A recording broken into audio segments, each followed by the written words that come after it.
All right, welcome to The Explainer. As a consultant, I see this constantly. Companies are practically drowning in data, but they're starved for actual answers. Look, the secret isn't always having more data, it's about having the right data. And that's where sampling becomes your secret weapon, your strategic advantage.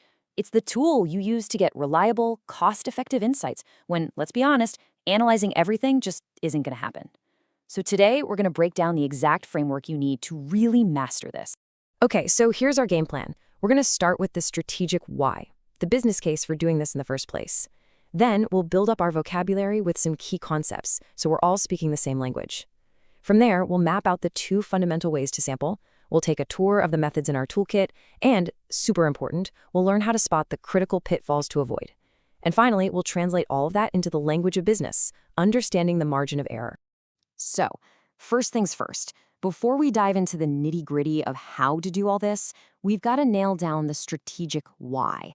Honestly, this is the foundation for everything else we're going to talk about. I mean, it's a totally fair question, right? We live in the age of big data, where the impulse is just to throw everything into the analysis. So why on earth would we ever intentionally use less data? Well, as you're about to see, sometimes the smartest strategies depend on it, for some very, very good reasons.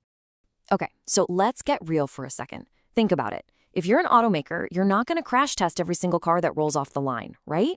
That's what we call destructive testing. Or if you're launching a new product, trying to survey every potential customer in the country could cost millions and take months. By the time you get the answers, they're probably useless.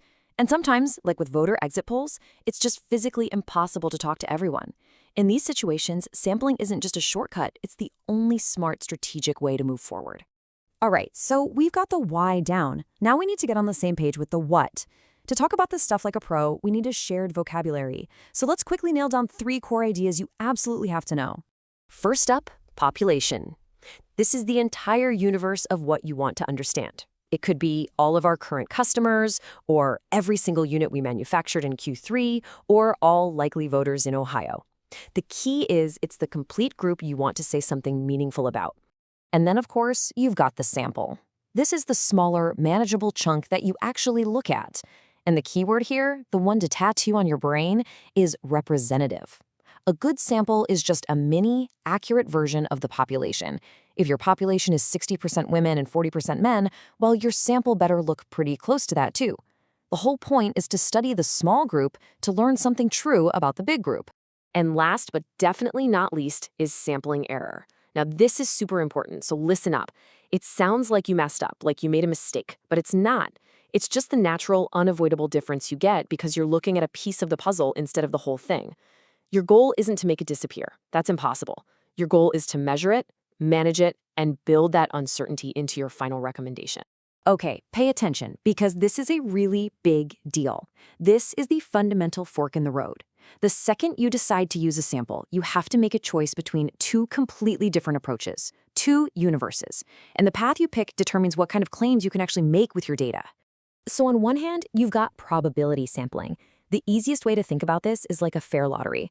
Every single person or item in your population has a known equal shot at being picked. That randomness is the magic ingredient that lets you confidently say, what's true for our sample is likely true for the whole population. On the other side, you have non-probability sampling. Here, there's no lottery. People are picked based on convenience or because an expert thinks they're the right person to talk to. It's often way faster and cheaper, but because it's not random, it's wide open to bias. It's great for brainstorming or early-stage research, but you would never bet the farm on it. So we know our 2 big universes. Now let's open up the toolbox and look at the actual methods you can use inside each one. Think of these as different tools for different jobs. In the probability world, these are your workhorses. Simple random sampling is literally like drawing names from a hat. Systematic sampling means you pick every 10th person from a list. Cluster sampling is when you randomly pick whole groups, like 3 stores out of 100, and survey everyone inside. But I want to zoom in on one that is honestly one of the most powerful tools in the entire kit. And that is stratified sampling. This is a bit more sophisticated, but it's genius. Here's the magic. First, you slice up your whole population into meaningful subgroups, what we call strata. These could be your gold, silver, and bronze tier customers, or maybe different regions of the country. Then, you do a simple random sample inside each of those groups.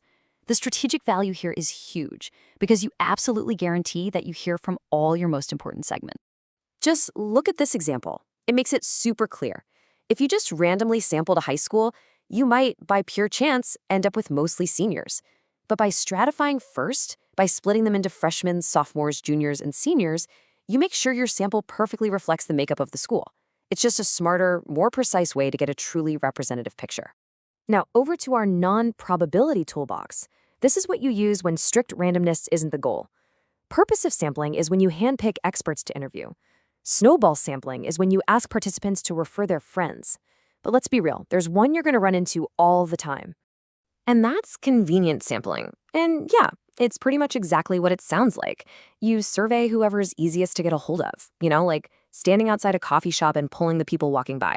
It's fast, it's cheap, but is that sample representative of the whole city? Absolutely not. It's fine for a quick gut check, but you just have to be so careful and always remember the huge built-in bias you're dealing with. Okay, so we've got our toolbox, but listen, just knowing the tools isn't enough. Putting this into practice means you have to navigate two massive risks that can totally sink your project: bias and picking the wrong sample size. And I'm not kidding here. Sampling bias is the silent killer of good data. You can have the fanciest charts and the most complex models in the world, but if the data you fed them was biased from the start, your conclusions are going to be dead wrong. It's poison that infects the entire project from day one. And it's a predictable chain reaction. It all starts with a flawed way of picking your sample, like only surveying people who follow you on social media. That creates a sample that looks nothing like your actual customer base. And from that skewed sample, you draw conclusions that just aren't true. It's the classic definition of garbage in, garbage out. All right, let's say you've nailed it. You've got an unbiased selection method. Great. Now comes the million-dollar question. How many people do you actually need? 50, 500, 5,000? The big takeaway here is that this is not a guessing game. It's a calculation, and it's driven by one thing: how much confidence you need to have in your final answer. Okay, let's make this real with an example. A peanut butter company needs to check the sugar content in their jars. First, the company makes a business call. We need our estimate to be within 4 grams of the real number. That's their margin of error, or E. They also know from past data that the standard deviation is about 10 grams. Finally, they decide they need to be 95% confident in their result, which has a statistical value, a z-score of 1.96. You plug those numbers into the formula, and boom, it spits out 24.01, so you round up. The answer isn't a guess, it's a clear instruction. You need to test a random sample of 25 jars to get the confidence you need. And that brings us to our final piece of the puzzle. And honestly, this is the big payoff. All this work, defining populations, choosing methods, calculating sample sizes, it all leads to this one thing: being able to state your findings with confidence, and just as importantly, stating the uncertainty around them. So let's jump into a quality control scenario. Imagine a factory supervisor pulls 36 steel bars off the production line to test them. That number, 36, that's our sample size. That's N. So they do their test and they run the numbers. They calculate a margin of error of 6.53. So what on earth does that actually mean for the business? Well, it means that if the average weight of their sample was, say, 200 grams, they can now be 95% confident that the true average weight for all the steel bars they made is somewhere between 193.47 and 26.53. See? That's not just a number. That's an actionable range of certainty they can use to make real decisions.